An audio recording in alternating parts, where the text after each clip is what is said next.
this is Ate Sel. For today's video ay mag-stir fry naman tayo ng pipino at tokwa. Ayan, nag-start na tayo mag-isa ng bawang. Sunod na natin yung sibuyas. Ayan, lagay na natin yung pipino. Bali, hiniwa ko lang siya ng medyo maliliit lang po. Ayan, design lang natin ito ng very light.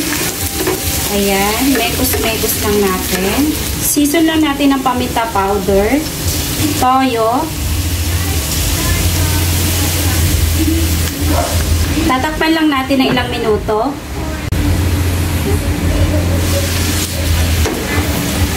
Then, halu-haluin lang natin ng very light.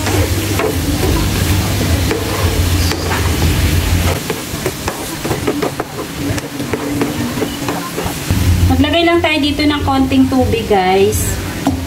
Then, lagay na natin yung tokwa. Oyster sauce.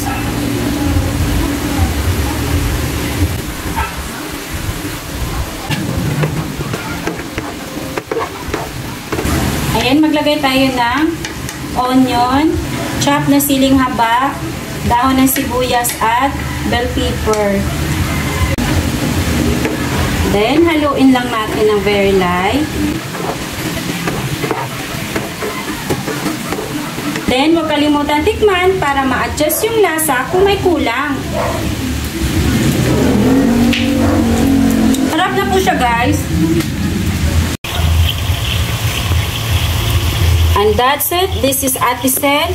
Thank you for watching. And guys, please don't forget to comment, like, and share. Bye! Ingat!